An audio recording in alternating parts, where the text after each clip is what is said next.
4 times negative 6 plus 12 times 3. Okay, so i-multiply lang natin ang magkabukod ito. So using the PEMDAS rule.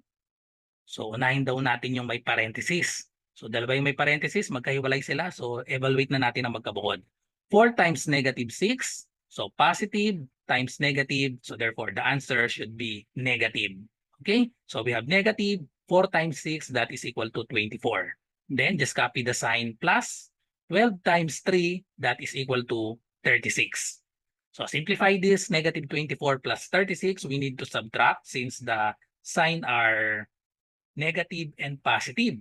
So use the sign of the larger absolute value, so that is 36. So the sign is positive, so 36 minus 34, that is equal to 12. So therefore, the correct answer is letter B, 12. Follow for more.